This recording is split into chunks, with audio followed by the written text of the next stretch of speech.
Bueno, un cordial saludo. Mi nombre es Santiago Muñoz. El día de hoy voy a presentar cómo fue la realización del ejercicio número uno para la tarea uno, métodos para probar validez de argumentos.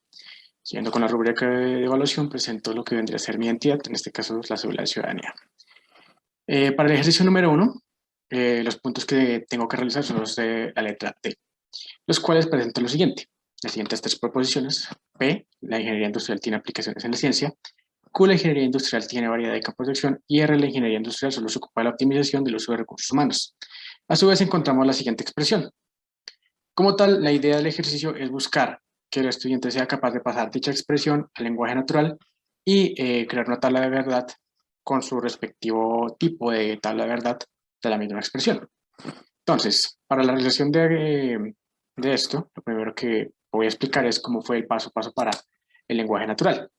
Lo primero fue utilizar la información que se encuentra en el libro Matemática Básica para Emprendedores, en el cual pues, encontré la siguiente tabla, la cual expone los diferentes símbolos con su respectivo significado, por así decirlo. Como tal, hay bastantes palabras que se pueden utilizar para expresar un símbolo, pero digamos que las que se encuentran en esta tabla son como las más certeras a la hora de expresar el símbolo en lenguaje natural. Entonces, como tal, lo que voy a realizar es que a partir de la expresión eh, voy a comparar los símbolos que aparecen y encontrar cuál es su significado para que así sea muchísimo más sencillo eh, crear un párrafo que exprese toda la expresión en lenguaje natural, de forma que tendríamos el siguiente resultado. Lo que está en rojo, o lo que está subrayado en rojo, son el significado de cada una de las conectores lógicos. Lo se puede ver perfectamente en el párrafo, así como se puede ver también en la expresión, cuáles serían los significados de cada uno y están en el mismo orden. Entonces sería así. Si la ingeniería industrial tiene aplicaciones en la ciencia, equivale a que la ingeniería industrial tiene variedad de campos de acción. O si la ingeniería industrial tiene diferentes campos de acción, entonces la ingeniería industrial no solo se ocupa de la optimización del uso de recursos humanos. El siguiente paso sería realizar la tabla de verdad, para lo cual, de nuevo, me baso en un libro, en el cual en este caso es Matemáticas Discretas, donde encontramos la siguiente tabla, la cual presenta que dependiendo del valor de verdad que tengan las proporciones, en este caso P y Q, cómo afectan esto a los operadores lógicos, o sea, cómo sería su valor de verdad del operador lógico dependiendo de los valores de P y Q. Esto pues es para mirar cómo sería en una disyunción, en una condición, en una equivalencia y así con los demás operadores lógicos. La idea es utilizar este tipo de tabla para facilitar la resolución, sobre todo a la hora de analizar el valor de verdad de los operadores lógicos en la tabla de verdad de la expresión del punto D, la cual quedaría así. Digamos que para la realización de esta tabla, lo primero que realicé fue fraccionar la tabla en los siguientes componentes. Primero, las proposiciones de forma individual, P, Q, R y R negativa.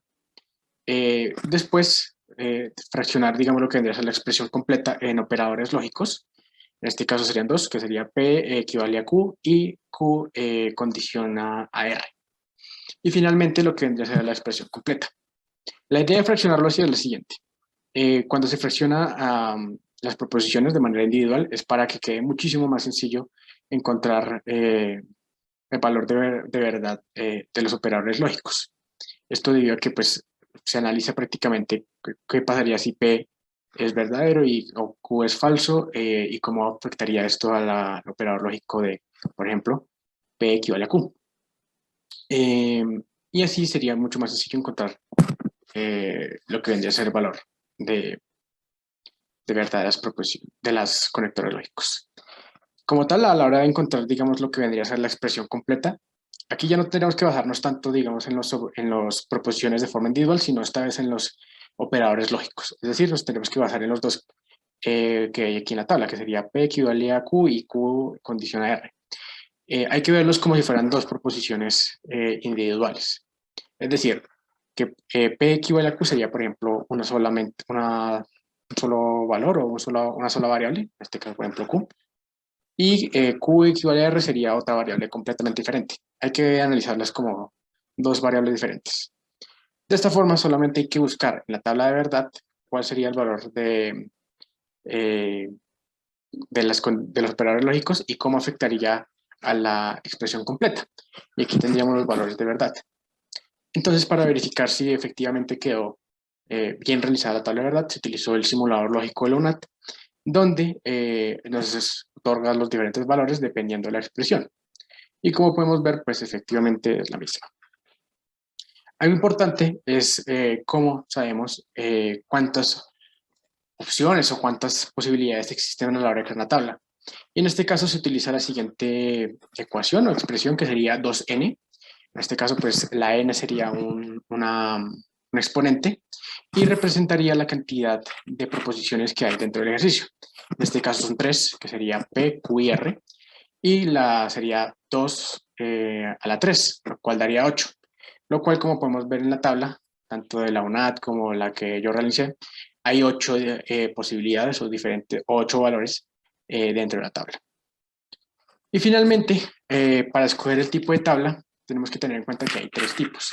Hay de tautología, que vendría a ser que todos los resultados posibles son verdaderos. De absurdismo o absurdo, que prácticamente todos los valores de la tabla son negativos o falsos. Y el que en este caso, de contingencia. Es decir, que puede ser, aparecen datos que son verdaderos y hay opciones que pueden aparecer en falso. Entonces, depende mucho del valor que se le dé a la tabla, puede dar o verdadero o falso. Por esta misma razón, esta tabla que yo realicé es de contingencia, ya que eso, a pesar de que prevalece el verdadero, vamos a encontrar falso también. Aquí encontramos la bibliografía, Matemática Básica para Administradores de la Universidad Peruana de Ciencias Aplicadas, con la cual realicé el lenguaje natural, y Matemáticas Discretas, Aplicaciones y Ejercicios, con la cual realicé las tablas de verdad. Y con eso finalizaría mi explicación. Muchísimas gracias.